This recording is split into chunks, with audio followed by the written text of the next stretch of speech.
गया था कल वाला question? Yes sir. Yes sir. Yes sir. Motion of car, कौन की मोशन ऑफ कार कौन कॉनकेव ब्रिज। यही था नहीं सर?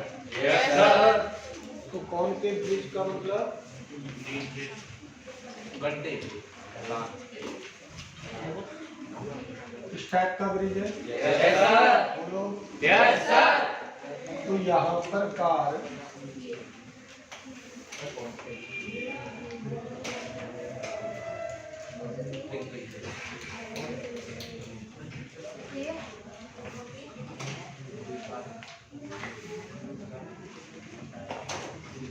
ये ऐसे जा रहा है। कौन के ब्रिज है? कैसा ब्रिज है? कौन? इसका सेंटर किधर होगा? इस ब्रिज का ऊपर सेंटर ऊपर की तरफ होगा। ये होगा सेंटर। अब हम एनालॉग इक्वेशन लगाएंगे।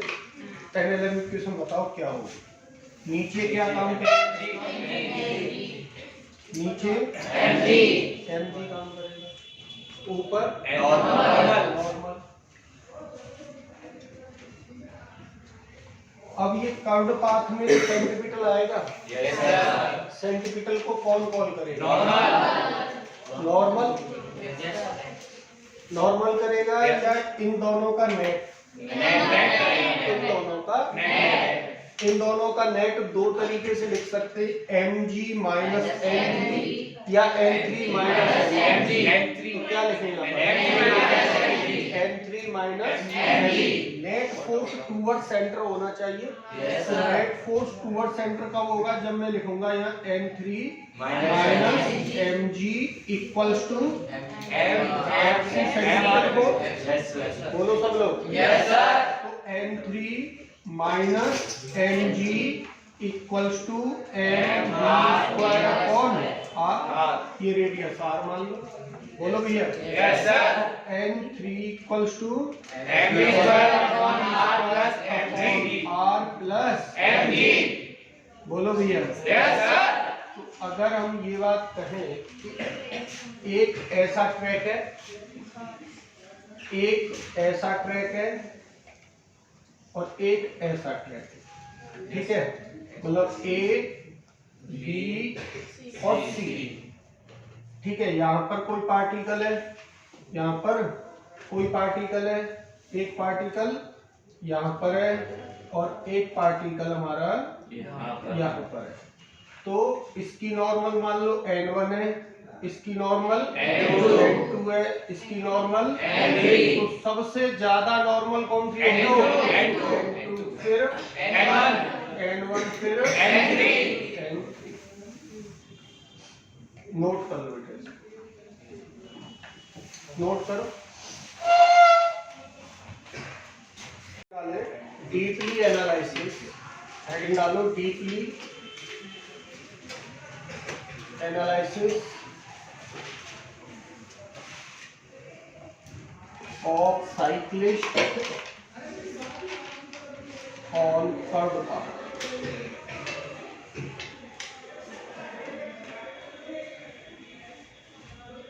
Deeply analysis of cyclist on curved path। इसे समझे बेटा, सब लोग समझे इसे। देखो ये पाथ था, ऐसा ट्रैक है हमारे पास में इस टाइप का,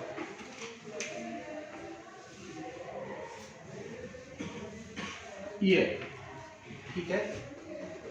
यहाँ ये पॉइंट मान लो A या A, B, C और D,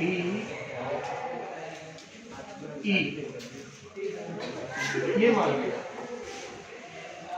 अब सब लोग ये बताओ कि इनमें जैसे कौन सा पॉइंट सबसे ज्यादा खतरनाक है? A, B, B C D E में सबसे ज्यादा खतरनाक, प्रैक्टिकली सोचना, बी कैसे खतरनाक है?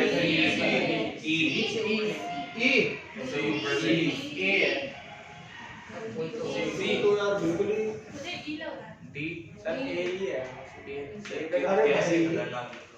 खतरनाक का मतलब फिसलने के चांसेस सबसे ज्यादा कहाँ पर है? वो तो खतरनाक होगा। फिसलने के चांसेस कहाँ पर है? सी पर। अब एक बार यहाँ प्रूफ कर ले, ध्यान से सुनो। अगर सी पॉइंट पर फिसलने के चांसेस ज्यादा है, इसका मतलब कौन रोकना चाहेगा? फ्रिक्शन।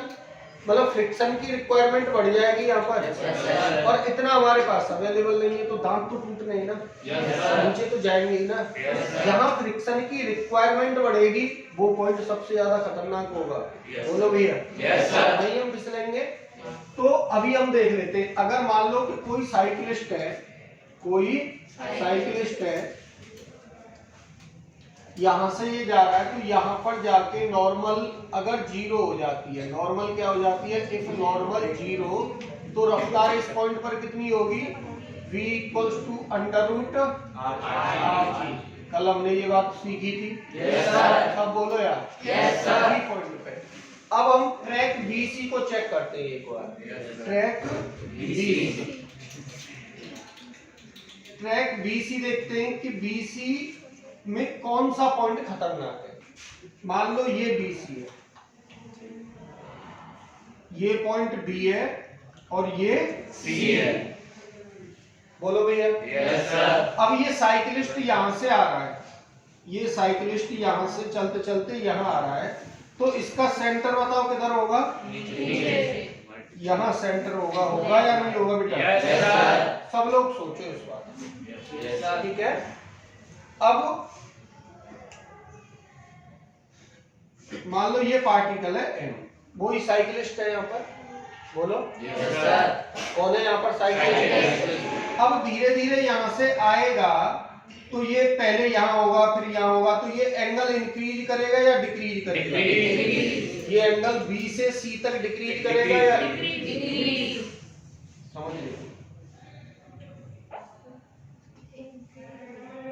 यहाँ है, अब वो यहाँ से C तक पहुंच रहा है, तो ये एंगल इंक्रीज कर रहा है या डिक्रीज? एंगल इंक्रीज कर रहा है या डिक्रीज? इंक्रीज कर रहा है। बोलो भैया। Yes sir. एंगल क्या कर रहा है? इंक्रीज। अब पार्टिकल यहाँ आ गया, तो यहाँ से यहाँ तक एंगल क्या किया मेरा? इंक्रीज किया। एंगल क्या किया बेटा? इंक्रीज किया। सब बोलो। Yes sir. एंगल क्या किया है? इंक्रीज किया। अगर इस CD पे, इस ट्रैक पे CD, ये C है और ये पाथ D है, तो यहां से यहां तक, पहले यहां था पार्टिकल, तो इसका सेंटर किधर चला जाएगा? इधर। सब बोलो यार। Yes sir. और अब कहां गया? इधर। अब C से पार्टिकल स्टार्ट कर रहा है D के लिए, तो यहाँ ये थीटा डिक्रीज करेगा या इंक्रीज? थीटा डिक्रीज करेगा या नहीं करेगा? Yes sir. बोलो भैया। Yes sir. तो पहले तो हमारी ये बात समझ में आ गई, B से C तक एंगल क्या करेगा? इंक्रीज, और C से D तक एंगल क्या करेगा? डिक्रीज करेगा। बोलो भाई। Yes sir. नोट करो, फिर इसकी एनालॉजी इक्वेशन देख लेंगे, पहले नोट करो इसको। बंद कर दिया। देख बेटा, बना लिया ना ये? yes, तो ट्रैक B से C तक एंगल क्या कर रहा है? इंक्रीज। और C से D तक एंगल क्या कर रहा है? डिक्रीज कर रहा है। ये बात पता लग गई? Yes sir. अब इसकी एनालॉजी इक्वेशन देखते हैं बेटा। पहले ट्रैक BC की बात करते हैं। एनालॉजी इक्वेशन, ये मास m है, तो यहाँ पर ये वर्टिकली डाउनवर्ड लगेगा mg। बोलो भैया। Yes sir. अगर ये एंगल थीटा है, तो ये एंगल भी क्या होगा? थीटा होगा। Yes sir. इधर नॉर्मल इधर लगेगी। Yes sir. इधर mg cos थीटा, इधर mg sin theta sin theta. बोलो भैया। yes sir अब ये नीचे देखो ध्यान से, n और mg cos थीटा इधर है ना, ओ सेंटर तो इधर है, yes तो sir mg cos theta, mg cos theta minus n equal to mv square upon r। Equation first. yes sir बोलो। yes sir तो पहले इक्वेशन सेकंड में बाद में लिखूंगा, पहले यही देखो। अब यहाँ पर क्या लिख सकते हैं हम, n equals to mg cos theta minus mv square upon r। अब बेटा थीटा क्या कर रहा है, इंक्रीज। b से c तक थीटा क्या कर रहा है, इंक्रीज। थीटा इंक्रीज करेगा तो cos थीटा क्या करेगा, cos 0 की वैल्यू 1, cos 30 की वैल्यू 1 से कम हो जाएगी, cos 60 की उससे भी कम, cos 90 की 0। तो थीटा बढ़ाते हैं तो cos क्या करता है, पूरा cos थीटा क्या कर जाएगा, डिक्रीज करेगा। cos थीटा डिक्रीज कर जाएगा तो नॉर्मल भी क्या करेगी, डिक्रीज। नॉर्मल क्या करेगी बेटा, डिक्रीज। और जब नॉर्मल डिक्रीज होने का मतलब क्या है कि हमारा कांटेक्ट हटने वाला है। जहां सरफेस से हम कांटेक्ट में चल रहे हैं उससे हम दूर जा रहे हैं। जैसे ही नॉर्मल 0 होगी वहीं हम कांटेक्ट को छोड़ देंगे, हवा में आएंगे तो फिसलने के चांसेस बढ़ जाएंगे। पहला पॉइंट। दूसरा, अब हम फिसलेंगे कौन है, mg sin थीटा के कारण। तो फ्रिक्शन क्या ऐसा चाहेगा कभी भी कि हम गिर जाए, फ्रिक्शन क्या करेगा, अपोज करेगा। फ्रिक्शन को क्या पसंद नहीं है, तो बेटा फ्रिक्शन, अब सेकंड इक्वेशन लिखते हैं, फ्रिक्शन ग्रेटर देन और इक्वल्स टू क्या होना चाहिए, mg sin थीटा। बोलो भैया। yes sir अब f theta increase, sine theta क्या करता है, साइन थीटा इंक्रीज करता है। साइन थीटा इंक्रीज तो फ्रिक्शन भी क्या कर जाएगा, इंक्रीज। मतलब फ्रिक्शन रिक्वायरमेंट बढ़ गई। yes sir अब फ्रिक्शन म्यू इनटू एन होता है ना, yes बोलो भैया। जब फ्रिक्शन रिक्वायरमेंट बढ़ जाएगी इसका मतलब ये पॉइंट कैसा है, थोड़ा सा खतरनाक है। मतलब यहाँ पर फ्रिक्शन रिक्वायरमेंट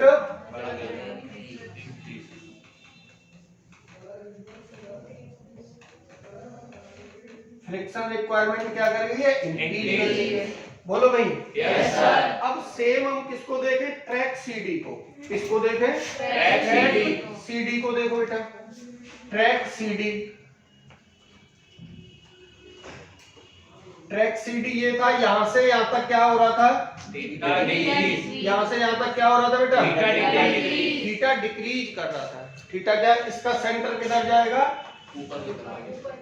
इधर चला जाएगा, ये थीटा है। बोलो भैया।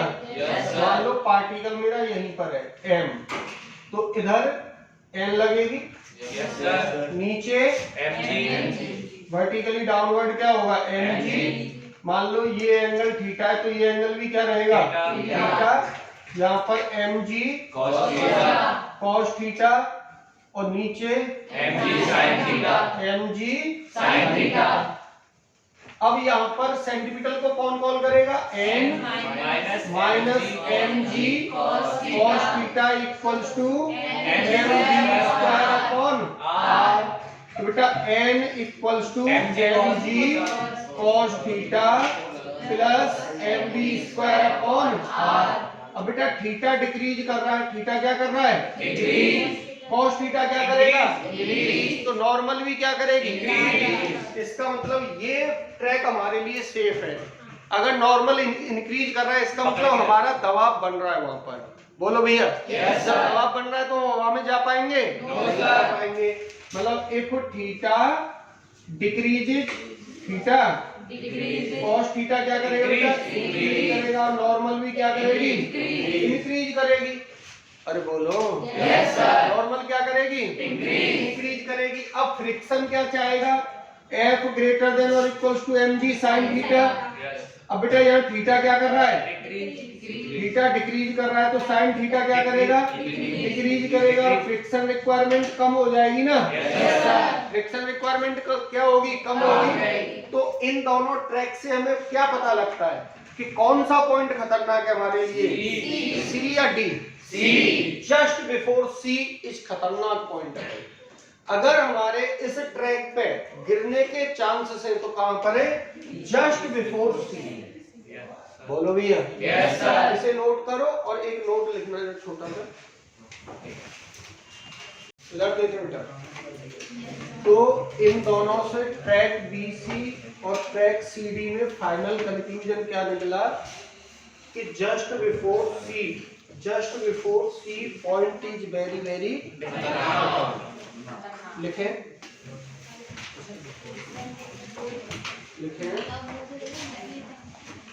इन ट्रैक BC या लिखें एनालिसिस ऑफ। इसी में नोट लिखें, नोट क्या छोटा और बड़ा लिखो से। हाँ लिखें Why analysis of track BC, why analysis of track BC and CD final conclusion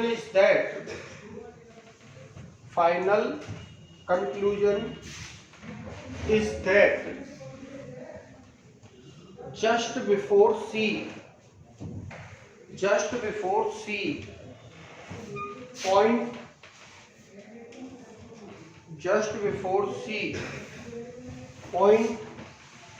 is खतरनाक because friction requirement increases। यहाँ फ्रिक्शन रिक्वायरमेंट क्या हो गई है? इंक्रीज हो गई है, बिकॉज फ्रिक्शन रिक्वायरमेंट इंक्रीजेज। ठीक है, तो क्या सर हम इस पॉइंट को कभी भी क्रॉस नहीं कर पाएंगे? क्या हम इस पॉइंट को कभी भी क्रॉस नहीं कर पाएंगे? कर पाएंगे बेटा। उसके लिए एक मिनिमम वेलोसिटी चाहिए कि अगर हम एक वेलोसिटी, उस फिक्स वेलोसिटी से अगर यहाँ से हम निकले तो हम इसको क्रॉस कर सकते हैं। तो हेडिंग डालें minimum velocity just before point C। Minimum velocity just before point C।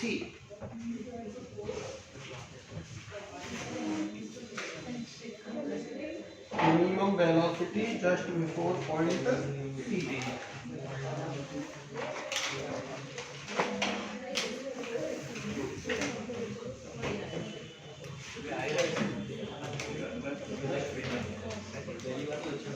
इधर देखिए बेटा,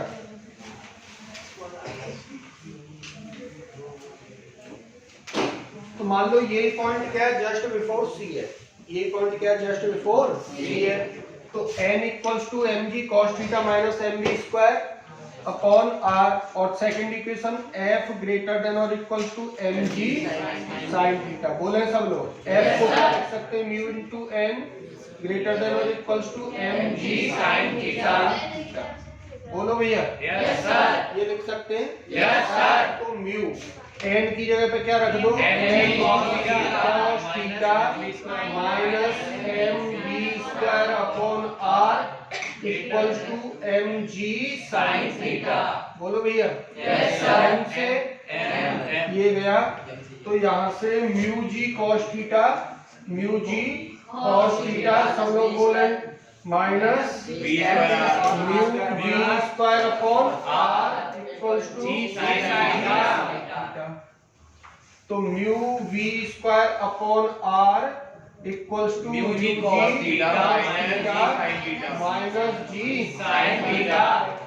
r का और मल्टीप्लाई कर दो तो v square equals to R mu r g cos theta minus r g sin theta upon mu. तो बेटा v कितनी आ गई? Under root mu r g cos theta minus r g sin theta upon mu. निकाल दोगे या नहीं? Yes sir. अगर इस रफ्तार से चलोगे तो इसी पॉइंट को क्रॉस कर जाओगे। नोट करो। आपने ऐसे डायरेक्शन में दिखा दो। कर लिया? Yes sir. हेडिंग डालो रोटर, क्या? रोटर और डेक ऑफ बेल।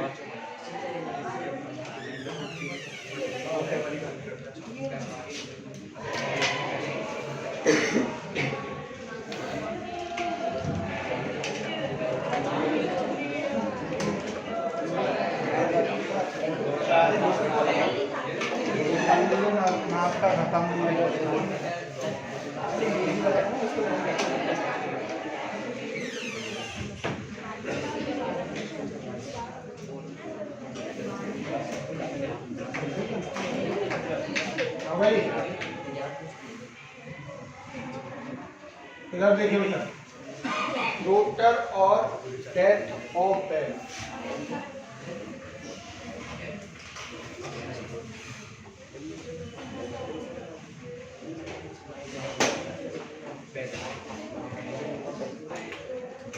मौत का कुआं।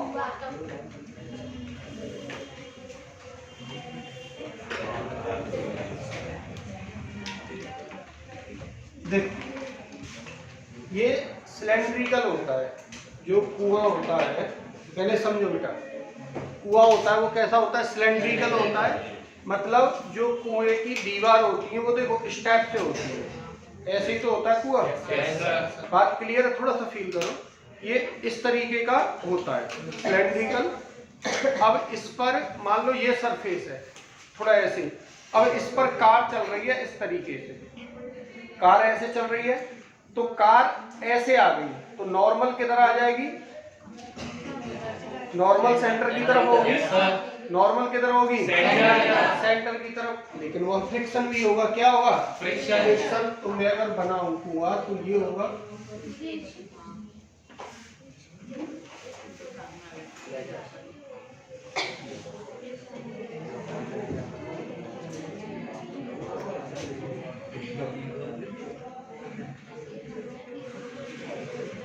ये होगा। मान लो कि यहाँ पर कोई भी पार्टिकल है,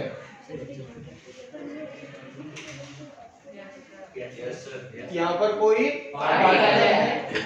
अब ये पार्टिकल, या ऐसे समझ लो ऐसा पार्टिकल है, तो इसका mg किधर लग रहा होगा? नीचे, डाउनवर्ड। mg यहाँ होगा। नॉर्मल किधर होगी? इधर।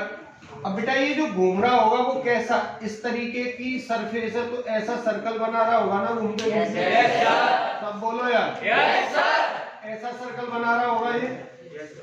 तो अब यहाँ पर जब भी सर्कुलर मोशन होगी तो सेंट्रीपिटल फोर्स होगा। और सेंट्रीपिटल फोर्स को कौन बुलाएगा यहाँ? फ्रिक्शन या नॉर्मल? नॉर्मल किसको बुला लेगा? उसको mv² अपॉन। अब इसके mg के कारण नीचे गिरने के चांस रहेंगे। ये किसको पसंद नहीं है? फ्रिक्शन को। तो फ्रिक्शन क्या करेगा? F ग्रेटर देन और इक्वल्स टू mg।